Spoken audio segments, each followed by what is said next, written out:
Set. Places, everybody. And action.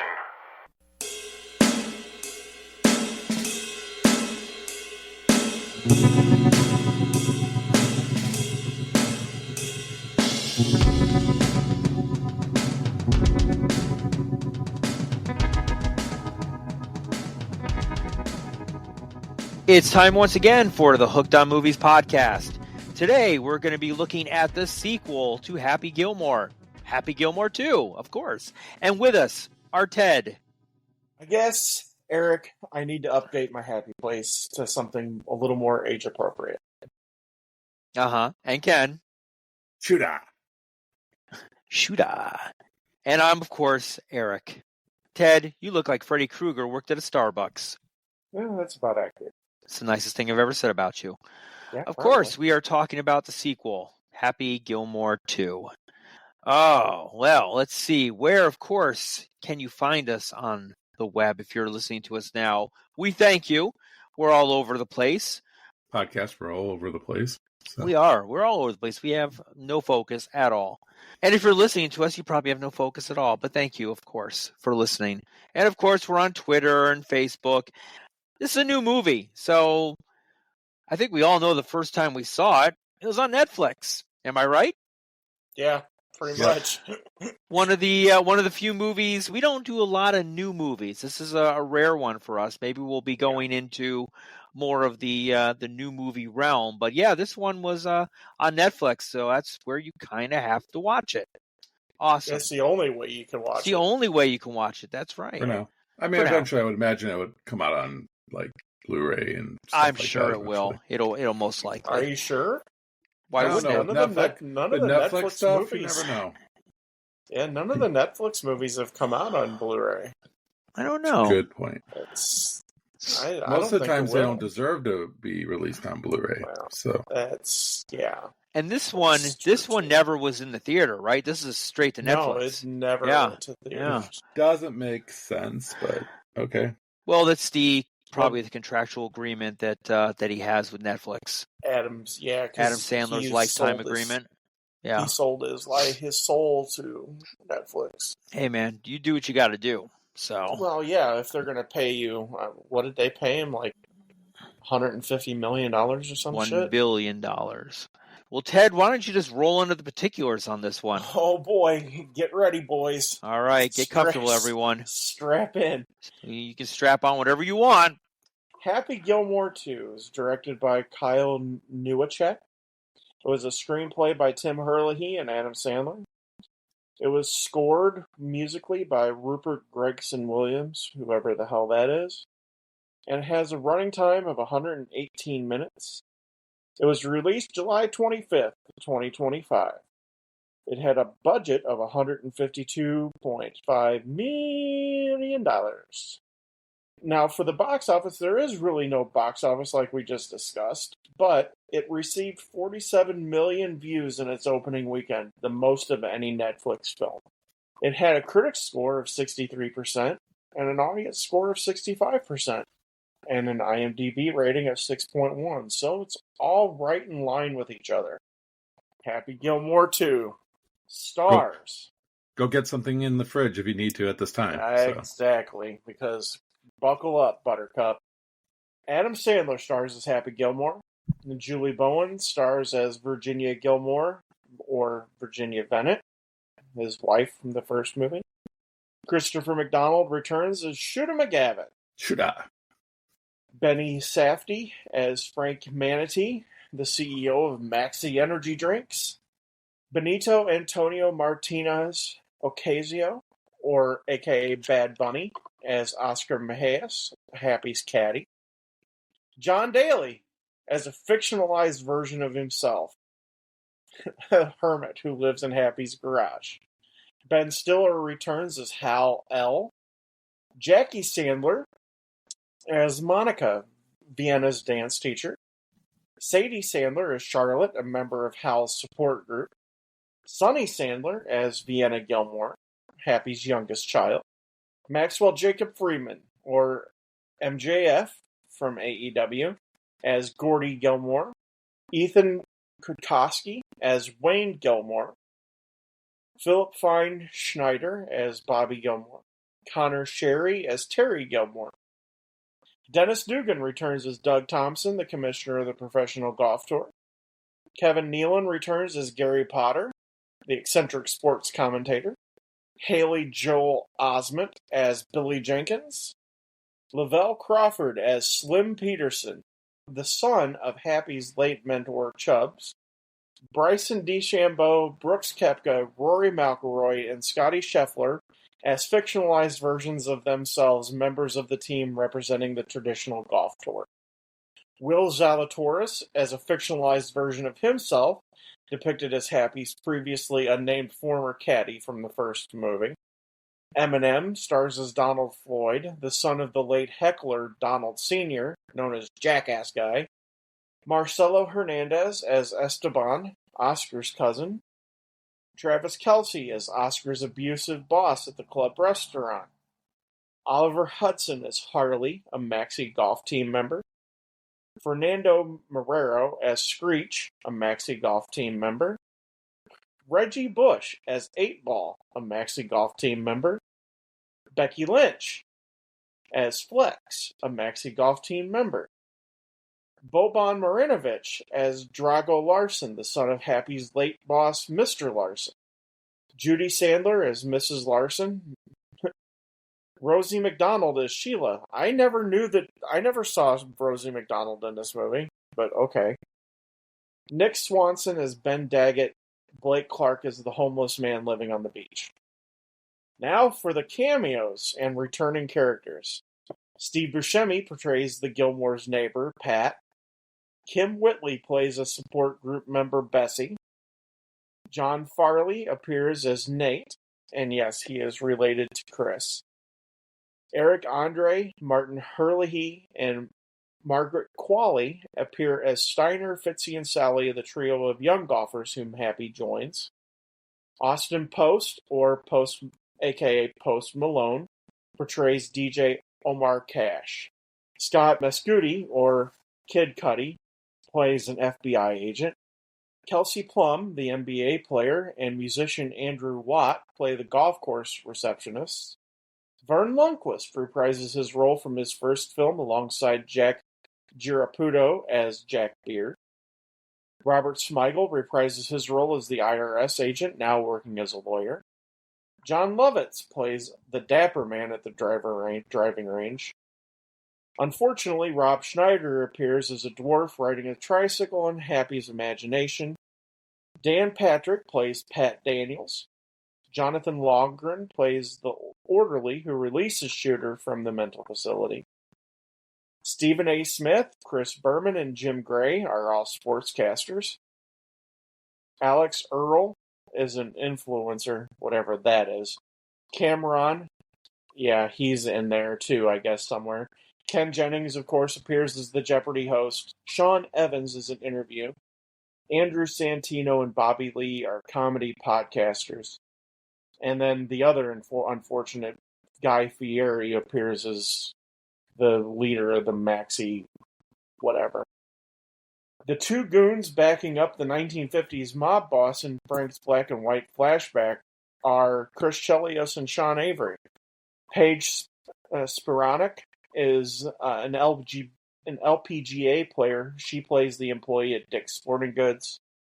Nelly Corda and Nancy Lopez, both LPGA golfers, appear alongside the co-writer as the directors overseeing Shooter's release.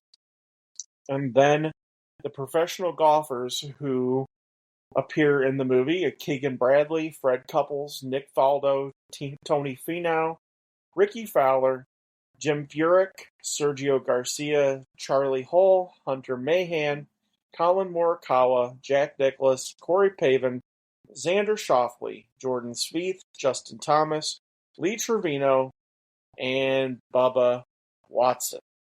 And Jerry Mathers as the Beaver. We've long passed Jerry Mathers as the Beaver. I'm sure there was a beaver somewhere in here. I'm surprised they didn't put Jerry Mathers in there. He's the one person missing from this movie. There are a lot of people in this movie, that's for sure. It's crazy. It is Yeah. crazy. And speaking of crazy, it's time for Ken's Tidbits. Ken's Tidbits. Do, do, do, do, do, do, do, do, do, do. Ken's Tidbits. Do you have any tidbits, Ken?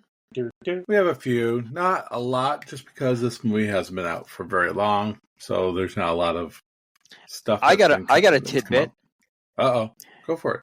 AI doesn't recognize this movie. Yeah, that's true. There's a weird tidbit for you.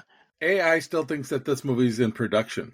Right. So, screw you, AI. So Skynet is not fully activated yet. It's weird because it's like, AI, tell us about Happy Gilmore 2. Happy Gilmore is thought to believe to come out soon, or whatever the case may be. I'm sure Netflix appreciates that. We had to do this the old-fashioned way. We had to watch. All right, what do you got, Ken? Watch this movie. Well, there was plans for Carl Weathers to turn back, to come back as Chubbs, but he unfortunately bring him back from the dead. Died. Well, and we'll get into it. They bring a lot of people back from the dead in this movie, so unfortunately, because of him dying, they had to change the whole script. The script actually throws a wrench in the works, doesn't it? Yeah, it was actually supposed to center around his son, which, he still has a part in this movie, but it was supposed to center around his son and Happy trying to make amends, for what he did to his dad, is what originally was supposed to happen. Did he really do anything to Chubbs? He killed him. He killed a legend, as Shooter said. He scared him. Okay. He scared him to death. Happy doesn't do that. He doesn't die. So early in the film, when he first, goes out to the golf course to practice, the attendants at the check-in are watching a show featuring Cameron Boyce. Boyce is a actor who played as one of Adam Sandler's sons in the Grown Up movies. He had passed away back in July of 2019, and so this was a way for Adam to still recognize him. They had a very special relationship, it seems like. Happy's sons in the movies are all named after famous hockey players: Gordie Howe, Wayne Gretzky, Bobby Orr, and Terry O'Reilly. In Happy's last putt at the Maxi Golf tournament, there is an editing mistake. After Happy hits his putt, the cut sequence shows a regular putter instead of Happy's putter that he got from Chubbs. How could you mess that up? I know. Well, it is a Netflix-funded film, so, really, you cut corners here and there. So, they had $152 million to work with. That is true. And out of all the places they decided to film this at, they filmed it in New Jersey. The original was filmed in Vancouver.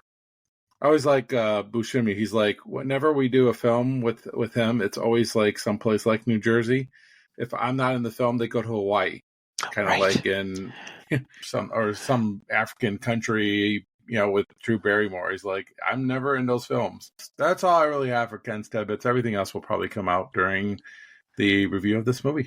All right, rock on. Well, let's go to the synopsis of this movie. Happy Gilmore 2. After winning his first tour tournament in 1996, Happy Gilmore has a successful golf career, winning 5 more championships. He also has 5 children with his wife Virginia Vennett, the professional golf tour's public relations director. After accidentally killing Virginia in 2014 when one of his drives hits her in the head, Happy feels devastated and quits golf out of guilt. He soon becomes an alcoholic and loses everything after a repossession worker sues him for instigating a brawl when mistaking the worker for a car thief. 11 years later, Happy works at a supermarket and lives with his only daughter and youngest child, Vienna. His 4 sons, Gordie, Wayne, Bobby, and Terry, have moved out and are working to support their father and sister. Vienna wants to pursue dancing, and her dance teacher recommends enrolling in a 4-year ballet school in Paris, which costs $75,000 annually. Not John Daly's math, though. No. Frank Manatee, CEO of Maxi Energy Drink and the golf league Maxi Golf, approaches Happy and wants him to be a league star. Happy refuses, but resumes playing golf with encouragement from John Daly, wanting to win enough money to put Vienna through ballet school. I still can't believe John Daly is actually a PGA golfer, but I've seen him play. All right. Playing his first round since Virginia died, Happy drinks heavily and crashes his golf cart, which gets him fired from his job and into legal trouble. A jury agrees to remove all charges if he completes an alcohol treatment program and refrains from any physical altercations. The program leader turns out to be Hal L., the caretaker who forced Happy's grandmother into sweatshop labor. Oh, I love that. Okay. Vienna and John advise Happy to practice seriously and to join the next tour championship, which he does. A month later, Happy meets old companions, including Doug Thompson, president of the tour, who worries about Maxi Golf rising fast. After Happy suggests a competition between the two leagues, Doug proposes a match with the 5 best players from each league competing against one another. Happy plays well at the Tour Championship in the first 3 rounds, but collapses in the 4th on Mother's Day, seeing visions of Virginia on the course before getting drunk. He finishes 6th. The winner, Billy Jenkins, admits to being in Maxi Golf. Despite taking part in the Tour Championship, Happy replaces him on the team. Having been in psychiatric care since losing to Happy at the 1996 Tour Championship, Shooter McGavin is granted a release by Frank. He explains to Shooter that all players on Maxi Golf, Billy included, have their lumbar ligaments severed, increasing their driving distance, and asks him to join as their captain. Disgusted at this and how Frank's extreme version of golf strays from the traditional game, Shooter escapes. Having heard about Virginia's death, he then visits her grave and briefly fights Happy there before they call a truce. Happy then encounters Slim Peterson, whose father, Chubbs, had mentored Happy in 1996, and Slim joins Shooter in coaching Happy, Rory McIlroy, Bryson DeChambeau, Brooks Koepka, and Scotty Scheffler to face Maxi Golf. Scheffler. During the match, Scotty is disqualified in the first round for punching his opponent. Although the course is heavily designed to advantage Maxi Golf, as all of their golfers are long drivers, the traditional golfers manage to take it 2-2 with the help of Shooter, who replaces Brooks after he gets injured. Happy and Billy then face off in the tiebreaker. Happy has a chance to putt for victory, but Frank alters the green to make it impossible to putt. He then makes a deal with Happy. If Happy misses the putt, he must join Maxi Golf. Otherwise, Frank must discontinue Max Golf, buy Happy's house back, pay for Vienna's ballet school, give Happy his new electric car, and open an Italian restaurant for Oscar. With help from the latter, Happy sinks the putt and wins. When Happy celebrates his 3-month sobriety, Hal is exposed as a con artist and arrested. Maxi Energy drink is discontinued after being revealed to cause significant oral health issues. It's funny. Leaving Frank in ruin and in hiding. Happy later accompanies his kids at an airport as they fly off to Paris, promising to join them after completing the British Open, but is forced to walk when he forgets to charge his electric cart. Wow, that's a lot in there, isn't it? Your synopsis was almost as long as my particulars. Yeah, it was right there. There. All right. It was very thorough. It was very thorough. We are doing something a little different here on Hooked on Movies. We are going to do a question and answer format. I have several questions that were supplied to us by the League of Women Voters, and we are going to go through these questions between all 3 of us. Are you pulling them from a hat or your ass? Neither. I have these questions here in front of me. So I will ask each one of our participants, including myself, the question, and we will each answer the question without interrupting each other. This is not a debate. Do not mention anybody. That's right. So we're gonna see how this rolls. So hopefully, are you gonna ask yourself the question in the third person? I will not ask myself. Come on. No. In a different voice. In a different voice. Yes. Yes. First question is: we will start each question off with Ken, followed by Ted, followed by me. Why does he get to go first? Shut up. Okay. My podcast. Fuck off. That's right. Bunch of crap. Okay. First question is, what were your initial thoughts and feelings when you first heard that Happy Gilmore 2 was being made? To be honest with you, I was excited and I was optimistic about it, especially after Beverly Hills Cop, Axel Foley came out, and it kind of gave me hope that, that many years from one movie to another could actually be good, because that movie was good. So, okay, great. Ted? I think the best word to come up with would be trepidatious. What the fuck does that mean? Do you have a thesaurus in front of you?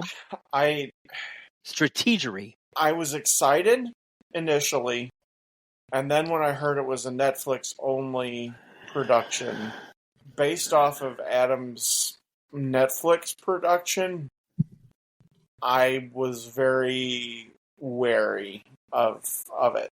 And the more I heard about it, and the more I heard that there was a lot of buy-in from the PGA and the PGA players, I got more on board, and I ended up being excited for it.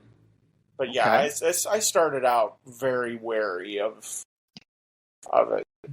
My expectations were pretty low, to be honest with you.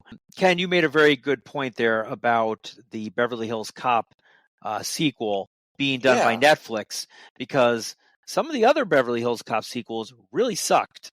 So 3? Yeah, right. So Netflix kind of has a pretty good track record of doing some sequels. The Coming to America one wasn't great, but I've seen worse. That was Prime. That was Prime. I'm sorry. I should say more of an internet-based instead of a traditional movie company that's doing the sequels. I was optimistic would be the word, because I wasn't exactly sure what to expect. It was hyped pretty big. Definitely pretty big. But I was looking forward to it. So definitely in that realm, I'm happy it turned out the way it did. So obviously we all agree that the expectations of the sequel were pretty high, pretty low. They were there. Was the pun intended when you said that you were? Yes. Fine. I will say this about Ted's comment about his Netflix movies. I think it's a checkered one. It's not. He's had some really good movies, Uncut Gems, for instance. That was a Netflix exclusive, though. I thought that was a Netflix exclusive. No, it went to the theaters.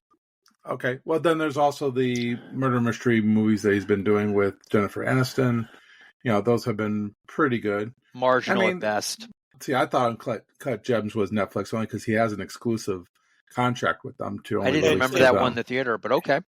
Yeah, it did. It had to go to the theater because he was nominated for an Academy Award.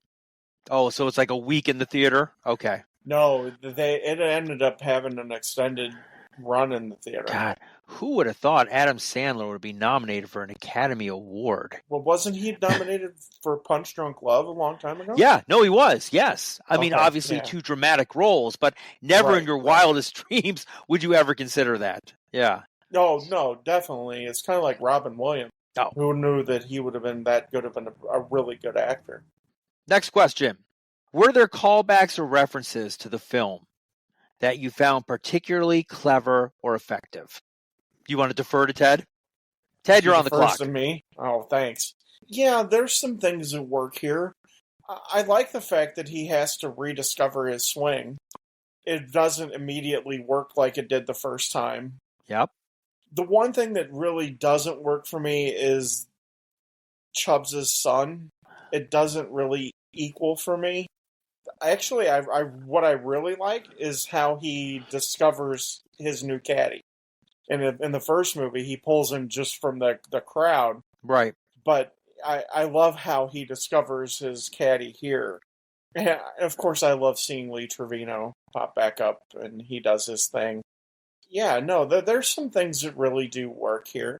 But yeah, there are some things that don't quite hit correctly, in my opinion, though, too. Ken, what are your thoughts?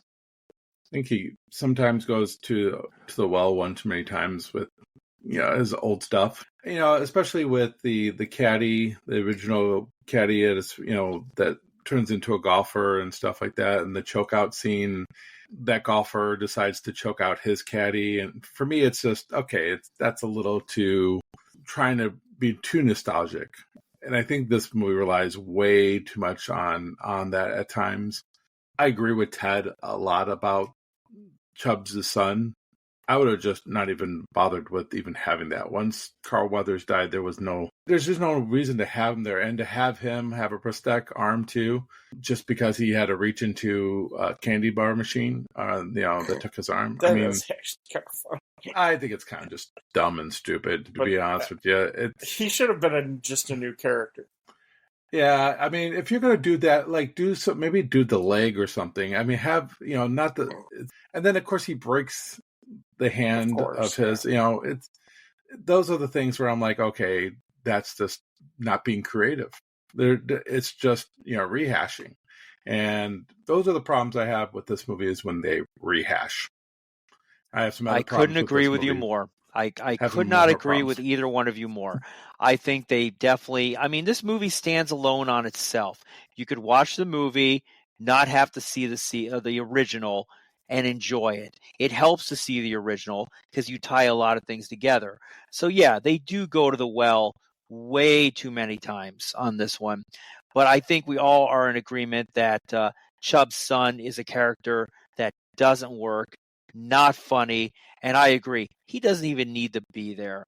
He was actually the most annoying person in this movie, and I really did not find his character even remotely intriguing, and I agree. They should have said, we don't need him. He's not even needed. All right. Well, you can really kind of tell that the script was changed after Carl Weathers died. Yeah. Because he's barely even in the movie. And it turns into just like what Ken was saying, just kind of like stupid in a way. It is. But let's throw it in there and just make it work, yeah. And it doesn't. The one character who was kind of a minor in the first movie that came back that was really good, though, was Ben Stiller's character. I thought that was kind of unique. Yes, and how he changes his his little scam, if you will. All right. Yeah. So our next question: are there any plot twists or narrative risks that impressed you? I would say I wasn't impressed by any plot twist or anything like that. I think what Ted said earlier about, as far as him getting his swing back, was probably my favorite part of this movie. The montage that they did to show him, working his swing back up, especially when he's in like that golf store and he's hitting the ball up against the thing and then eventually, puts the ball through it. Yeah. I enjoy that. That for me, that's I enjoyed Paige Spiranak being there. But as far as twist or anything, I felt like that's where, again, like I said earlier, this movie lacks his originality. I don't think there's enough originality in this movie. The first movie, of course, did. Yeah, I think we're all in agreement there. It is definitely one that really rides the coattails of the original. I don't necessarily like the whole maxi golf thing, if that's considered a twist or anything. I think it is considered a twist. Are you talking like the maxi golf, like the program, or the actual course itself? The course and everything. I don't dig that. They had a legitimate way that they could have connected this when Live Golf competed with the PGA. But this is just a video game. Yeah, but have to go video game. But Live Golf is very much like traditional golf. It is. This is just blowing Live Golf out of proportion. And there's nothing wrong with this guy who's a billionaire energy drink guy wanting to create his own golf league. It didn't have to go video game. That was my thing. I think that they had a built-in competition thing that could have worked. It didn't need to go so far over the top. And I think we find that in some of Adam's not so successful movies, where it just goes completely over the top. It's fine. But Let me add this to it. Caddyshack 2 vibes. At the end of Caddyshack 2, when they all decided to start doing this miniature golf / you got these two people from Holland dancing in front of a windmill and stuff like that. That's the stuff I started feeling when they started doing this, tilt-a-whirl type of thing at the end. It just made everything stupid. That's the whole point. I get that, but you had something that could have been more reality based when you had the live golf. No. Versus... See, I disagree with both of you. I agree. The Maxi Golf League is just an exploitation of live golf. And if you think about it, golf is a very traditional sport. When you talk about the PGA, the Masters, everything is done to tradition. Right. Maxi golf is like, I was going to say you're millennials, but they're not millennials anymore. They're Gen Zs or whatever it is. We're kind of close to millennials. It's the 20-somethings who have no attention span, never leave their parents' basement, don't get their driver's license until they're 25. All they do is play video games, and they have no attention span. The Maxi League is designed to exploit that group and try and bring them into the golf world. But really, it's just to exploit it and make money. So, yes, I want it to be a video gamer. I want it to be someone who's drinking energy drinks left and right, who has no attention span, who is completely out in left field and just exploits everything to the 150 billionth percentage. I think that worked for this movie.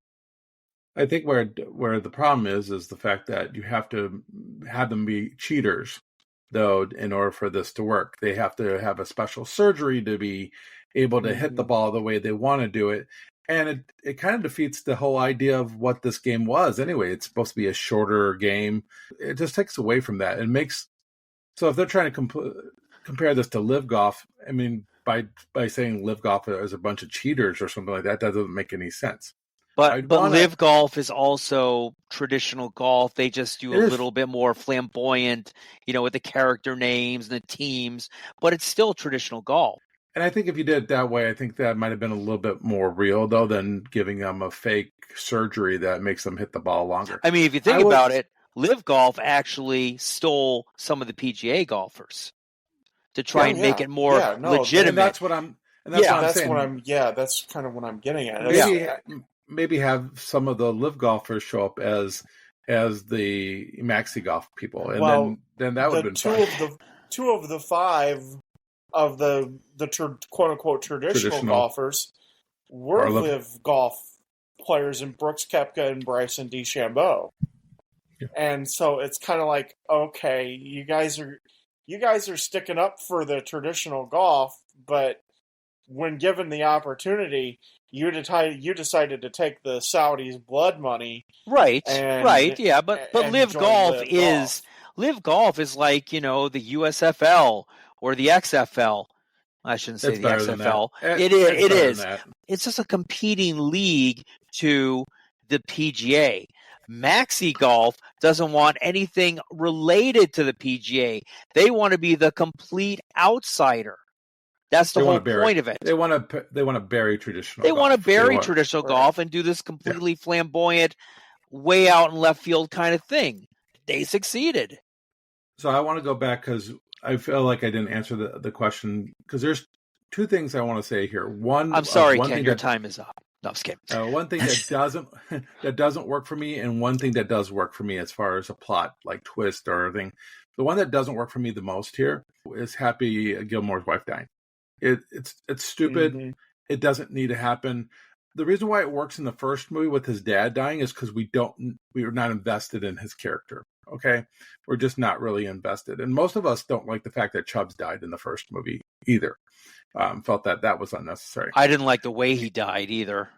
Yeah, if there's anything here that I would have done differently with that, would have been maybe put her in a coma, and do a Rocky 2 thing where she comes out of the coma and tells him to win. Something to that extent would have made that not only cool, but it would also have been funny, because you would have like in his dreams kind of thing, right? The only thing that I liked was the fact that she kind of ripped on him for his like happy place. Oh, this is your happy place. Me being that's not funny. that's kind of funny. But outside of that, I think it's very unnecessary.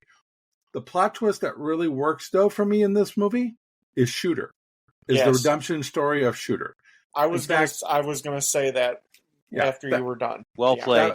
That is probably the best thing in this movie is allowing Shooter to kind of be a hero.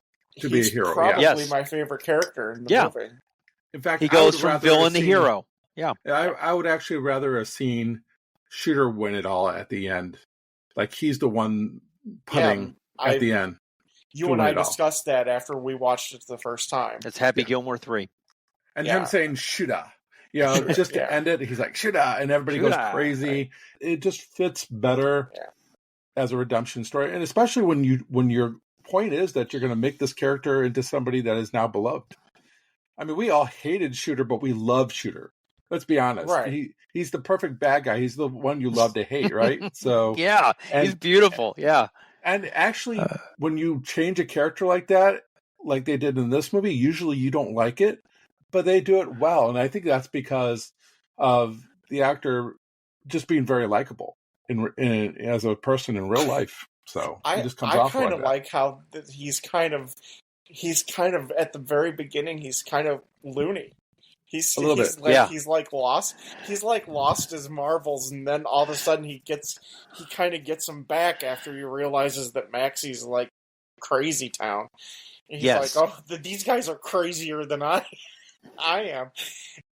But yeah, no, because Shooter's turn, his face turn, to use wrestling parlance, is really good. And let's continue. Let's continue on that subject of characters and performances. Ken, what did you think of Adam Sandler's performance this time around? I mean, it's fine. I mean, he's an older version of himself. I mean, you're going to be different 30 years later. I do feel like this is Happy Gilmore 30 years later. I mean, this is how Happy Gilmore would be. So, yeah, performance-wise, I think Adam Sandler does well to reestablish himself. And I like how he actually builds his character up. Like I said, I like the fact that he has to figure out his swing. And I like the fact that he struggles with loss and alcohol. He does a really good job. For a comedy, I think he does a decent balancing act of struggling with something like alcoholism, but yet making it somewhat funny. It's not funny subject, alcoholism and anger management. I actually think that Adam's better in this than he was in the original. I think he's a lot more comfortable on screen in this movie than he has been in quite a while, probably since Uncut Gems. It seems natural for him, and like Ken said, there's the trials that he has to go through.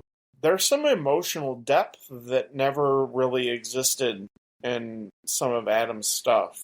You can see where he's grown as an actor, and I think it helps playing alongside his daughters and his wife too. That probably helps a little bit. But yeah, I think he does actually really good here. It's actually was one of the things that made me like the movie. I would agree with you, Ted. I thought he was better in this one than the original. I thought he's definitely grown as an actor, being nominated for 2 Academy Awards, doing some stuff that's not slapstick comedy. But the one thing I wish he would have done is I wish he would have beat the hell out of a celebrity again. I love the Bob Barker scene. It is one of my favorites. I was kind of hoping we'd have a rehash of that kind of scenario where he just loses his shit. Carey? Yeah, something like that. Yes. Drew Carey does The Price is Right. Yes, now. Just that. Oh, that would have been beautiful. That would have been a great one. Yes. We do get the shooter fight, which I think is a really good fight. Yeah, but I wanted some like random celebrity out of nowhere. Yeah, come on, Bob Barker. I mean, it was priceless. No pun intended. Yeah. But that was the one thing I really kind of wanted. But yeah, the shooter fight was good. Or have Tiger Woods there, and him and Tiger Woods get into it on. They probably didn't have the budget. Yeah, you think you're going to be good? Funny. Yeah. I think. Well, from what I'm hearing is that they're doing a third movie that Tiger Woods might be in the next one. Yeah, that's what I've heard too. All right. So that would be Because interesting. this was very successful on Yeah. Netflix. Yeah, it was. Last thing I'll say about this though, about Adam Sandler, is I think in the first movie he has to be more funny because he's the star and he's the one that has to really pull the weight. Here I think he allows everybody around him to be funny, so he could be a little bit more serious and he doesn't have to be as goofy, and so we see more acting chops in this than we did previously. And why I think you guys think he's doing better here is because he allows the people around him to excel, which I think makes it a better movie. A little bit better. I mean, okay, 1995 Adam. I wouldn't go that far, but 1995 Adam Sandler and 2025 Adam Sandler, the 30-year difference. Of course, there is going to be acting improvement or disapproval. It's going to be a completely different style. 95 Sandler was, the turkey song and the Hanukkah song and SNL stuff. He was more slapstick. Well, think about it. In the 90s, we're in our 20s. Exactly. And now we're mid 40s to early 50s now, where we have different expectations. And I think he fits the expectations of what we were in our 20s back in the 90s to what we are now in 2025. I think that's where it works, is because he doesn't try to be what he was 30 years ago. That's why when he talks about updating his happy place, right? We can get that. And I think that's what he does here, is he updates the comedy to us, but at the same time honors what we loved about the original movie. And I think he does a great balancing act of that. I really do. Okay. Next question, gentlemen. Were there any cameos or surprise appearances that you felt added to the movie's humor or nostalgia? Obviously, I think we know the answer to this, but I want to hear from you guys. Keep it short, Ted. There are some performances here that really surprised me, that I really liked. I thought Bad Bunny was really good. I didn't know that he could act. I mean, he's a great musician. If you like that genre, you like that genre of music, yeah. I mean, he is very successful. Oh, he's successful. We'll give him that. I didn't know he can act. I had no idea he could act, and he's actually really funny. Ken, you don't think he can act? He didn't really have to act. He just had to react. Mm-hmm. So okay, well, which is acting. I thought he did good. We mentioned how much we loved Christopher McDonald as Shooter. I thought he was awesome here. Some of the golfers really shined. I thought the old timers were really funny at the Tour Championship dinner. Just because they were so pathetic. That was their funniness. Fred Couples is hilarious and going after all of the desserts. Yes. And stuff. I thought Scotty Scheffler was actually hilarious. I mean, he really leaned into the fact that, that he was arrested in Kentucky and he gets arrested again. I like it that he likes to stay I want to stay another night because of what's for dinner. That's pretty funny. I mean, there's personality shown there that he has never really shown in any other time. I think that they're funny. I mean, there are some that don't work. I mean, I don't necessarily think the Travis Kelce thing worked very well, but okay. But I still think that he's funny. It's just, he just might not have been very funny here. I'll tell you what the best one is, though. The best one by far, it's got to be John Daly.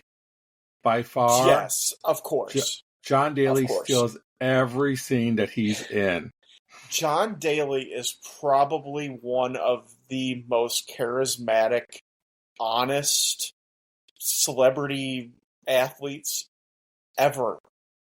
And he really comes off as that guy. And I think it's because he was a real guy. When he was a golfer, he's always been real. He's always been real. You could relate to him, even though the struggles that he had, you're frustrated with. You always wanted to get him sober, and because he had that massive, swing, and he was just grip it and rip it, baby. But I love the fact that he makes fun of himself as this guy who has to live in Happy's garage out of all places. But he still has alcohol problems and stuff like that. I mean, he's willing to try to drink hand sanitizer thinking it's alcohol too. So that was great. I've always liked John Daly. I'll be perfectly honest. How can you not like John Daly? There's something that's always been relatable about him. He really, really shines here. It's not over the top either. That's what I like about it. It's not over the top. Him. He's just him. Exactly. And you buy that this is John Daly, in 2025. That he's sitting in some golfer's garage and just trying to live off, trying to like, he's trying to figure out how he's going to be able to get the next thing to work, I guess. Right, so. right. I love where he's eating the wings. And he goes, I just put some hot sauce on it and it killed all the bacteria. It's 3 weeks old. All those wings are 3 weeks old. Yeah. He's great. I would love to find out how Adam Sandler got him on board. I mean, did they know each other? Asked him. He's probably a huge Adam Sandler fan. I could see him being a huge Adam Sandler fan. Exactly. I mean, the thing is, I've never seen John Daly in anything else. So how did he know that he was going to be this good in this role, right? So it was perfect. And I will say that I agree with you about. I really love the old time golfers at Banquet. I really love watching. Even Jack's remark about the Arnold Palmer thing, even though it's cheesy, that made me laugh out loud. It still works there. And I love the fact they got Jack out. I mean, he's royalty when it comes to golf. I would say the biggest surprise with the cameos and the new actors are Adam Sandler's daughters. I think they really do a really good job here. And I knew that they were his daughters. I had seen them. I think when he got the Mark Twain Award, they were all with him for that, and I knew that was his wife too. So. They can act. They could do it. They are pretty decent here, and it definitely works. I'm not sure how I feel about MJF. He seems a little too old, first of all, to be one of the brothers here. That one, and I agree. Travis Kelce is kind of awkward a little bit, kind of forced in there to me. I would have, like I said, I think you could have got some more golfers, maybe to. I mean, there's got to be other people that you could have got to cameo besides Xander Schauffele trying to work in. That's what she said. It's pretty funny.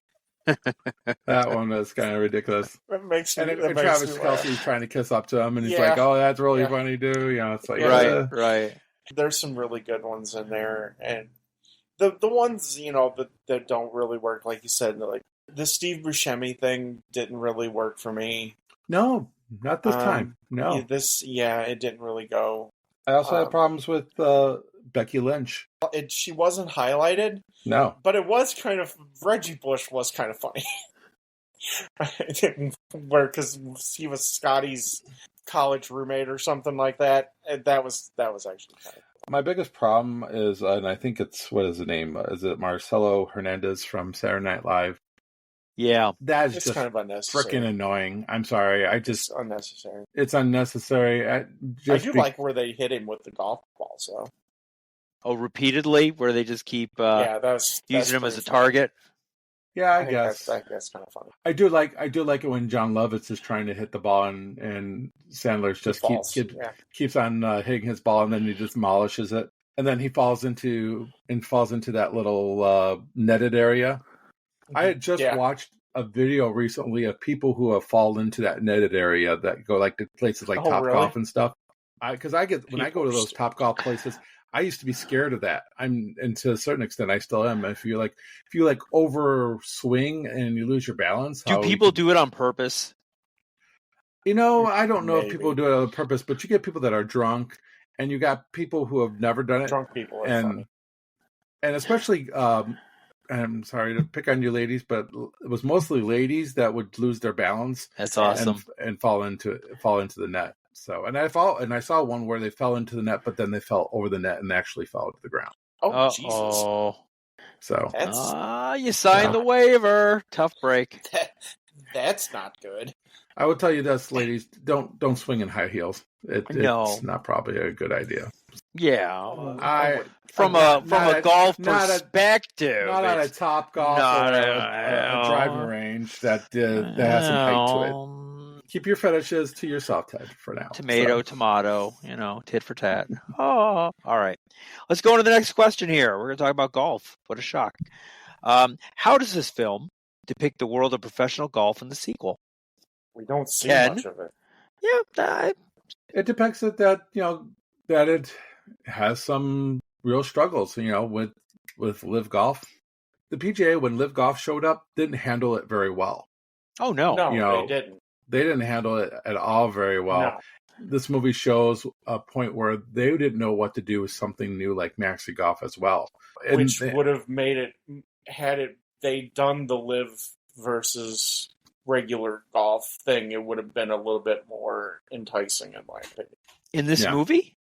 How? Well, I agree, because I think it's just because your comedies have to have like a serious point to it, I think, sometimes. Where, if Maxi Golf is just a little too out there for me. I think you needed it. Like I said, it became like Caddyshack 2 at the end. It was really stupid. I never felt like there was a real threat. Give me real golfers on the other side and have them overcome. Like I said, that's where the shooter situation would have been the best. And I understand that the original Happy Gilmore was, at the end was a miniature golf shot. But it was still regular golf. It was still regular golf up until that moment. Right. Here, they just made a mockery of golf in general. Something that they were trying to protect, they're making fun of at the end of this movie, basically. Mm-hmm. I don't think it works very well. Well, Maxi Golf is trying to steer new viewers. That's the whole point of the PGA and the commissioner. Well, that's why he kept, in the first one, why he's allowing all this weird stuff to continue with Happy. It's viewership. They need the revenue. Yeah. They need the viewership. Maxi Golf comes in and is trying to steal current and new potential viewership. Say the PGA is stodgy and old people and elite, and you kind of saw that a little bit, at the dinner. They're all wearing their jackets, they're all eating. It's a very kind of stodgy attitude. They're all sitting around the table eating soup and this. Whereas Maxi Golf, there's no rules. Everything's out of control. I think that's what they were trying, and that's how I thought they were depicting the traditional PGA. Was it's tradition. We are not going to deviate from tradition. I get that, but it doesn't work at the end of this movie, and I would rather have seen like a Live Golf situation where Shooter goes over to them, and Shooter has been kind of like the name on that side, and that him and Happy at the end go at it, and actually Shooter wins at the end as a redemption story. Okay. I would rather have seen something like that, where, like I said, where Shooter's like now the head of the Live Golf type of thing, right? All right. And that he hasn't been in prison for 30 years, but he's been waiting for this moment basically to take on Happy. But then he realizes he's Sideshow Bob. but he does realize at the end, that he let his ambitions get the best of him earlier in life, and then he appreciates, and him and Happy actually have a moment. Again, I really love the fight. For me, the fight in the cemetery, I think, is a great segue for a Shooter redemption thing. The fact that Shooter starts doing those jokes, the rhymes that Sandler did against him in the original film. Yeah. I think that's a great crossover to come over to the other side. It shows that, Shooter has a fun personality. And I think when we see him do something like that, we're seeing the him transform from what Shooter was to what Shooter can be. So what did you guys think of the golf sequences this time? Did they up the ante visually or comedically? Win, Stupid. Lose? What'd you think? Stupid. You didn't like them, huh? A little too CGI? Like I said, again, it goes again to Caddyshack 2 at the end, especially. I don't like what they did. It's not real golf. like I said, my favorite part is him, the montage, him Okay. hitting the balls and getting better, and them showing how much more distance he was getting after each hit. That was my favorite bit of golf. When he's with the three no, but regular people. But actually, I like that as well. I mean, that one was kind of, always trying the Happy Gilmore stance, and these three guys, three people are like, the people he was teamed with on his first time back out. We like to play fast. Yeah, even though they're not very good either. Right, the car path to get distance and things of that nature. Yeah, exactly. Ooh, I love it. I love it when he's talking to him and he doesn't realize that Gilmore has passed out while driving. So, yeah, that's great too. Yeah, so, yeah. I like Eric Andre. I think he's funny. Yeah. I just don't think the golf is very good in this, especially when you have legitimate golfers, playing this time around. Use them. Use it. Yeah, I would agree. Use it. You've got obviously Rory, Bryson, Brooks Koepka, and Scotty Scheffler all bought in to this. Use them. I mean, those are the probably. I mean, Brooks not so much anymore, but you have 3 of the top 4 best live golfers right now that have bought in and are kind of poking fun at themselves. Have some fun with that and show some real golf. Okay. How does the movie comment on modern sports culture, media, or celebrity athletes? That's a loaded question, isn't it? Well, I think we saw it last night if you watched the YouTube NFL game. The spitting incident? YouTubers were all over that stupid broadcast from Brazil. What was stupid about it? I'm just curious. They pumped these YouTube people that are just YouTube famous. That was kind of stupid. Influencers. Yeah, quite. Okay, influencers, whatever they call themselves. That was dumb last night in the NFL, in my opinion. But it's kind of like idiot that was on the sideline. What is his name? Desperation or some stupid shit like that. I have no idea who that Dingleberry is, and I didn't care. I'm not going to go look at his YouTube page. It's stupid.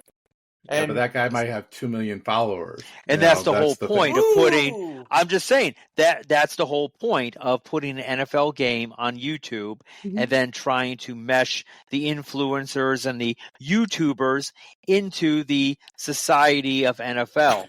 So I thought it was a good thing that when, along with Vern Lundquist, they bring in Post Malone, and he just is kind of like a caricature of these idiots that they bring in. He doesn't add anything except these funny ass comments.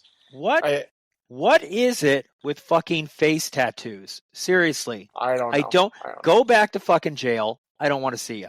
All right, let's move on. I said it. There. I mean, even though Ted's ripping on it, but the life that we lead, we probably watch more TikTok YouTubers and anything else these days. Most people, a lot of people now are on their phones constantly. You're right. We are the minority. You are right, Ken. Yeah, and that's so it's got to change. The NFL's got to change with it, and that's what I think this movie kind of shows a little bit too. And that's the reason why Maxi Golf is what it is, because it's a shorter attention span. Yes.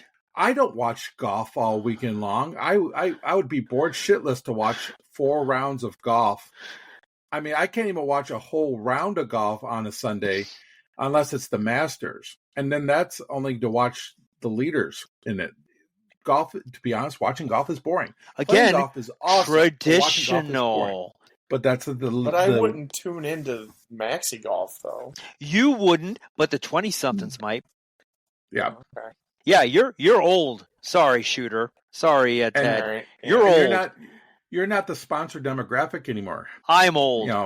Ken's old. I'm the oldest here, so Right. we're not. When people are selling things, they're not selling things to me, you, or, Eric. The hell they selling, aren't. No, they're not. They use 90s music in all of their commercials They're not now. selling it to us. The money is for the 20s and 30-year-olds. They're not selling to 40, 50, 60-year-olds anymore because they're already set in their ways. Mm-hmm. They're going to buy what they buy. 20, 30 years old, they still could be influenced on what they write for them, right? There is a little bit of nostalgia in using 80s and 90s, hell, even 2000s now. But Sure. for the majority, they are selling to the 20-somethings because those are the people now with, well, maybe not anymore, but have the money stream.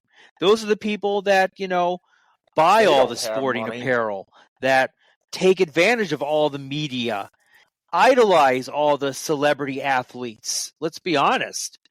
You do something wrong and every influencer in the world is on you like white on rice. Well, it's like Taylor Swift and Travis Kelce. We can give a shit about them, Yeah. but somebody who's in their 20s thinks it's the best thing since sliced bread, right? Crazy. Yeah. So You're right. All right. Let's nice. move on, gentlemen. Did you find any scenes or themes particularly relevant in today's society? I think we just talked about that. I think maxi golf is the big thing that kind of plays off of. That's kind of the nice thing about talking about a movie that's from 2025 is that we can actually relate it to what we're talking about right now in today's society. Agreed? pretty much. I think it's interesting though that Happy Gilmore no longer likes Subway.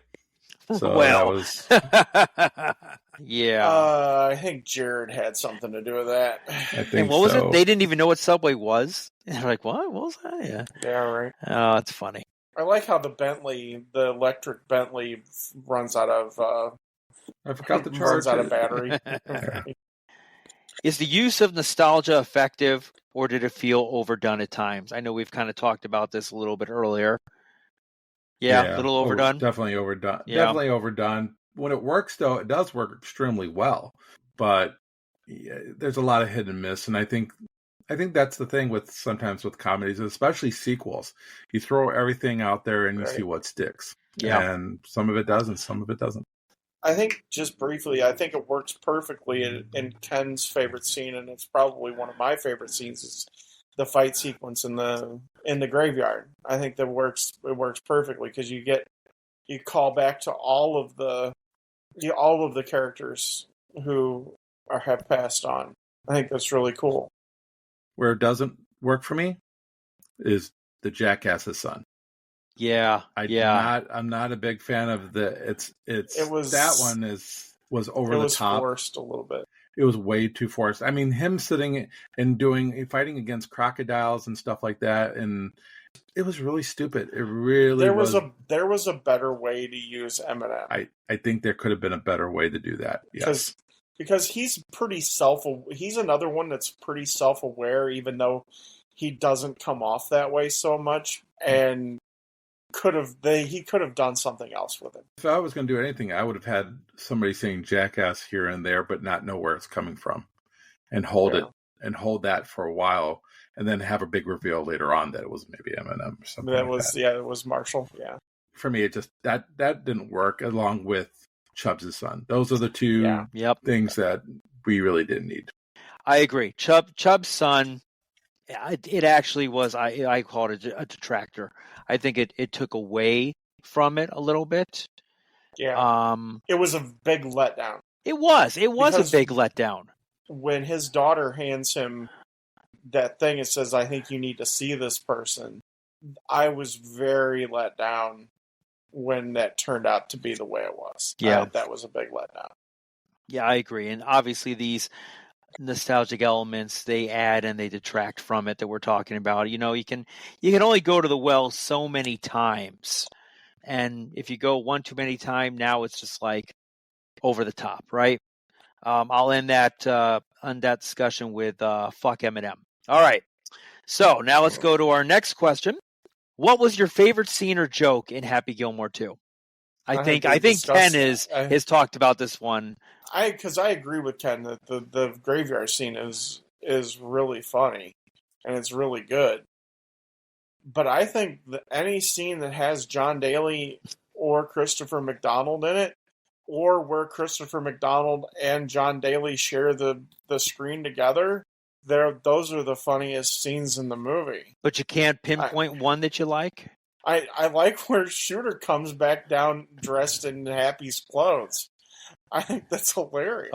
Okay. And there's just some things that work Yeah, that make it funny. Ken, you're the graveyard scene, correct? Yeah, pretty much. Okay, I think the graveyard scene's the best one. Yeah. My scene, hands down.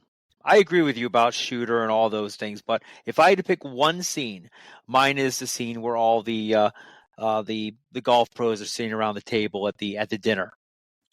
I love that scene. It makes me laugh I've watched it a couple times just for that scene alone. It's just what does he keep ordering? Like rhubarb or the blueberry. Blueberry, yes. The blueberry. The other side's a blueberry pie. Yes. I don't know. I'm a glutton for that scene, man. I love it. All right. I like it when they're all like at the end of that scene and they're all just standing there and he just has the plate and he's still eating. Exactly. He's still eating. Yes. It is funny because they can poke fun at themselves, man. I love it. I like it where these guys who do seem kind of aloof for so long they're able to be funny and poke fun at themselves. It's kind of interesting. You think John Daly could have been at that table with them? Oh hell yeah. Yeah. He could have. Yeah. Funny that he wasn't though, huh?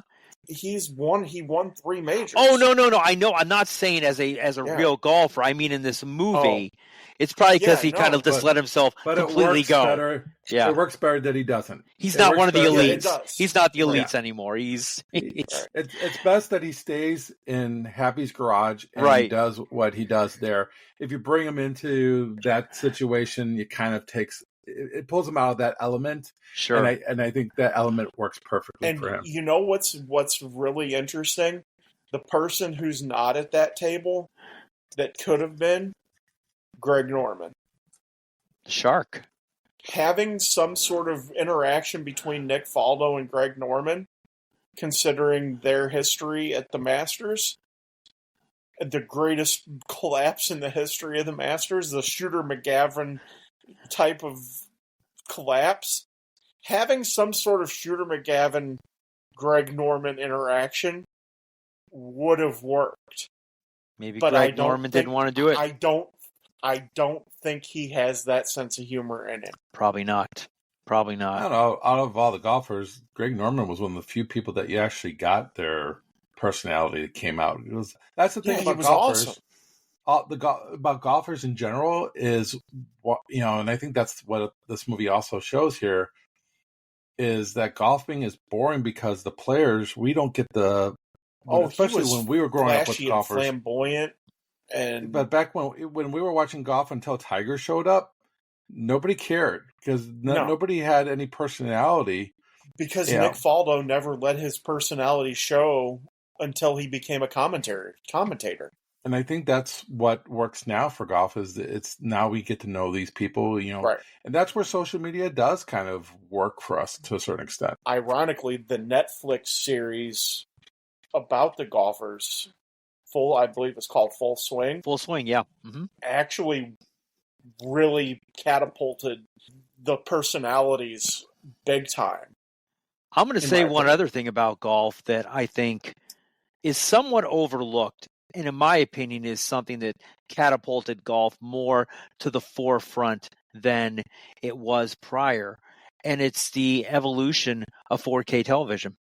Oh, definitely. And the different statistics that they can put up on the... Yes. Definitely. There's nothing like watching the Masters on a 4K TV. Looks so great, yeah. Exactly. Exactly. Yeah. Yes. And they can get the speed and the trajectory of the ball and everything. It's really awesome.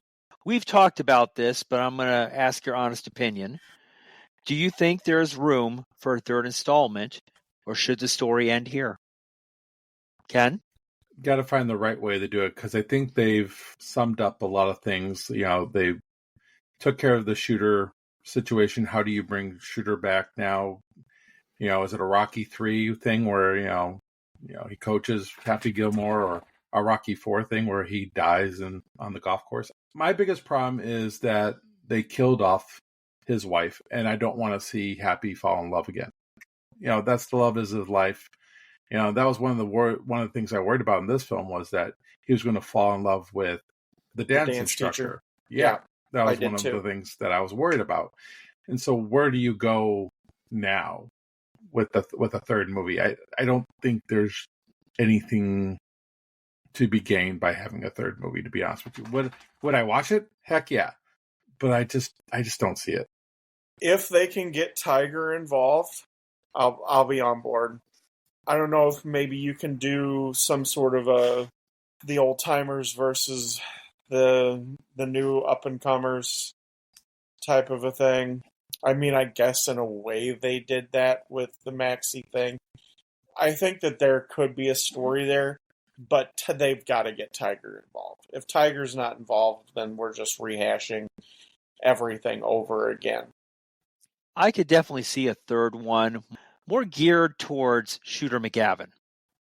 Whether he's more of a foe or he's more of a friend of Happy, or even bringing in a Tiger Woods or something.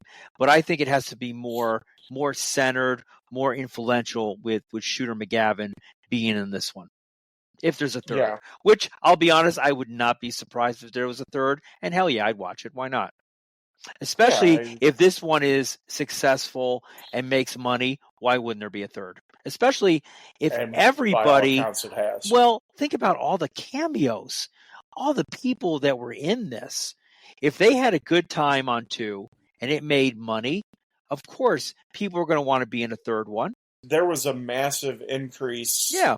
And I couldn't, it wasn't quantified in the particulars that I was able to find, but I do know that Netflix saw an increase in subscribers just for this movie. All right, continuing on. Ted, we'll ask you this here. Would you recommend Happy Gilmore 2 to someone who hasn't seen the original? Now, I'm not asking for your review of Happy Gilmore 2. I'm asking, would you recommend this movie to see it without seeing the original? Can it stand on its own? That's the question. Yes. You believe it can stand on its own and be successful? It can stand on its own, yeah. Actually, not having seen the first one, it might actually stand up a little bit better, because it gives just enough of the background information as to who Happy was. You get the gist of who he is by the flashbacks and stuff that they do. Here again, don't go in and expecting Citizen Kane. It's an Adam Sandler comedy movie. Ken? It doesn't stand on its own. Interesting. Like you said earlier, Eric, you watched this originally, and then when you had to go back to the original, and then you watched it again and again, and then you felt like, okay, connect the dots better. It's starting to grow on me. Yep. I think you don't get the redemption story of Shooter unless you watch the original one and realize the animosity, that he had for Happy. And I just don't think it stands because it relies too much on nostalgia. Is it a good movie? Yeah. But can you watch it without the first one? No, sure. I don't think so. You can. Is it as good? Does it stand alone? I would agree, no. It definitely needs the support of the original Happy Gilmore to build on this one, and you're tying everything together. Now, in my opinion, the movie does make a very good attempt at trying giving you the backstory, and it does a good job, but it definitely helps to have the full first movie viewing to really tie everything together. When I watch like a movie that has a sequel, I have that yearning to watch them in order. Kind of like when I would watch the Star Wars movies. I don't have that with this movie. There's only 2 of them. I could sit and just watch Happy Gilmore 2 and be okay. I don't necessarily have that initial urge to immediately go back and watch the that's original. not the question, Ted. The question was someone who has not seen the first one, don't know about it. They're watching this one for the first time. Does it stand alone on its own merit? Yeah, no. I can see both sides of it. Yeah, and that's what we pretty much said, is there's both sides to it. Okay. Ken, If you could cameo as any character in the Happy Gilmore universe, who would you be? I'd be Shooter. It's just a delicious role. It's just to be the bad guy, especially I think if being in both of these films, if I could be both, would be great because I could play the asshole in the first one, and then I could play the guy who is redeemed in the second one. I just think his character is my favorite out of all the characters in this series. Even more than Happy Gilmore? By far. Yes. Ted? I'd want to be John Daly. That's awesome. You yes. are John Daly. You are John Daly. Yeah. I kind of am. That's awesome. Yeah. Yes. No, I'd want to be John Daly. He's awesome. I didn't even think about John Daly. That's all. You are right. Yeah. Ted, is that hand sanitizer next to you right now? Exactly. Yeah. Okay, that's I'd want to great. be John Daly. That's awesome. I mean, I got to go Shooter McGavin too. I love Shooter, but I love John Daly too. Shooter McGavin makes the movie, but you tie all of them together, and it's just one great movie. And this, okay, I'm gonna. We got two more questions here. This is a good one. I think I know your answers, but maybe I don't. Which supporting character deserves their own spinoff? It would probably be Shooter. McGavin. Yeah. Yeah, I mean that's my go-to.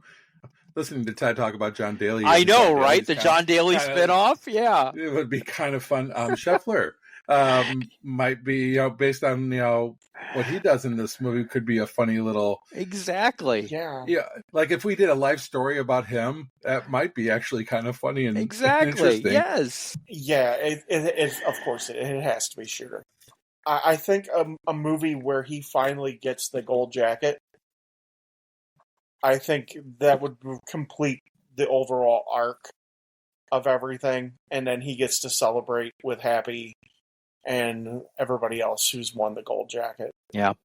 You can compare it to Jack Nicklaus winning the Masters. The 86 Masters, yeah. Yeah, and you could have it something similar to that because they could nobody's won this at this late in their career since Jack. Or right? Kind of like Tiger winning the Masters in 2019, where he came out of nowhere. Everybody thought he was done forever. Washed up, yeah. He caught lightning in a bottle that weekend. I'll tell you perfectly straight up, I was transfixed that Saturday and Sunday.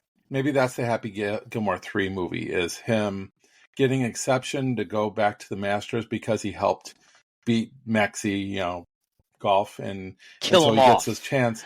And him and Gilmore work together to get him back into, shape into that. And, he goes, and when it comes down to it, though, is that Gilmore actually has to win too for whatever reason. I don't know what the reason would be.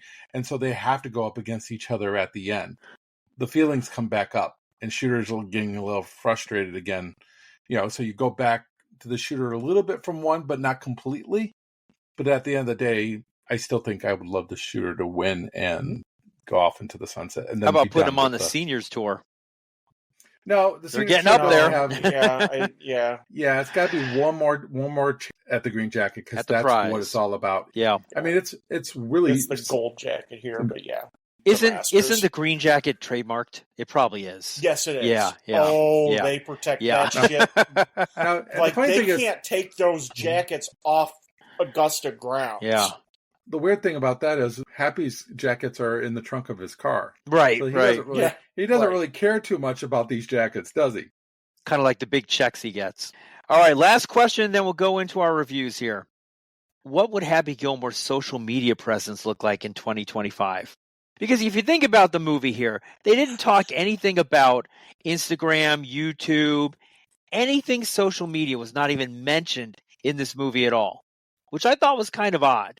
The closest thing they came to is when they had like a YouTube thing of Jeopardy, and they're messing up his name, right? To be honest with you, I don't think he has much of a presence because that's not his thing. If you're talking about the Happy Gilmore of the 90s, where he's like crazy and swearing on the course and all this other stuff, then I think he has a bigger social media presence. But this version of Happy Gilmore, not so much. I think that that could be an aspect of the third movie as well, where he does end up having like a publicist. His daughter is still a dancer, but she works his social media influence. That and would everything, make and sense, right? More of a family and affair. Yeah, and that's how they get Shooter back into the tournament, the tour championship, to get him the jacket and things like that. If Happy had a YouTube channel, it would all be hockey fights and him doing the cursing from the first movie online. I mean, that's what his social media presence would be. I think you would see something like at the beginning where he throws the guy from Maxi Golf into the lobster tank. Yeah. That's pretty funny too. For me, that's old Happy Gilmore. When I saw that, I'm like, okay, that feels like what something Happy would do in 30 years ago. Where he asks the lady to turn the security cameras off. Turn the security cameras off. Well, let's get into our reviews. We'll start off with Ken. The movie, for the most part, is enjoyable. I mean, it goes a little overboard sometimes with the nostalgia. We didn't talk about Mr. Lars' son being there, which that was kind of a waste of a cameo, too. Didn't even need to be there. And we didn't talk about it. That's how badly that cameo was. We didn't even bother to give it even a We had a whole section of cameos, didn't even come up. It was there. It was there. It was just over cameos. There was too many cameos, and as my wife would say, of too many people that can't act, Travis Kelce. But at the same time, I like going back to my happy place, right? It was fun to revisit this for 30 years almost that has been in between these movies, and like Ted said, Netflix, it wasn't even released in the theaters. The expectation wasn't as high. I think they did a good job considering, I felt like this is very much like the Axel Foley movie, the Beverly Hills Cop that I mentioned earlier. I think it's on the same level of like enjoyment, but I don't think it's quite for hooks. So I'm going to go with like a 3.75 on the hook meter here, because like I said, with the cameos, especially with Chubbs' son, and killing off his wife, there were just too many things that I had in the movie that just kind of like, oh, you really had to go there. But then they had to do things like John Daly and the scene with all the old time golfers. Those are the ones that really, I could cut 20 minutes from this film, and this film would then become a better movie. It shouldn't be 2 hours. The original is an hour, not even an hour and a half. I think it's like an hour and 28 minutes, if memory serves me, something like that. It's very tight. Yeah, it's much tighter. If you cut about 15 to 20 minutes off of this film, I think you have a better movie. And I do think the ending kind of, with the, like I said, Caddyshack 2 bullshit, I think if you took that out and replaced it with something a little bit more grounded, I think then this becomes a better movie as well. But yeah, 3 3/4 of hooks. All right, so. Ted? It's interesting how Ken just wrapped it up, because a lot of what he said is kind of how I feel too. What I enjoy about this, I enjoy tremendously. But what I don't like tremendously. And so I find myself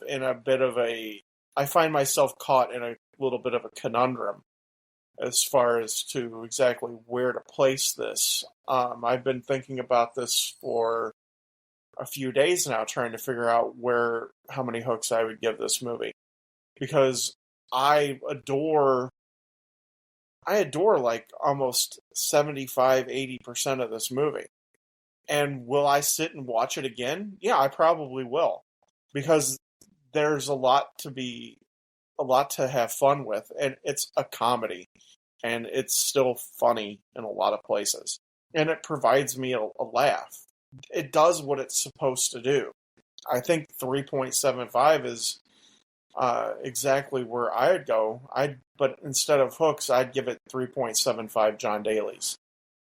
But yeah, 3.75 hooks is... or clubs, golf clubs. 3.75 clubs, hockey sticks, right? Yeah. John Daly's. Okay. For me, it's a fun movie. And, like Ken mentioned, I watched it 3 times and it got better every time I watched it. Not like incredibly better, but I enjoyed it. I really enjoyed the cameos.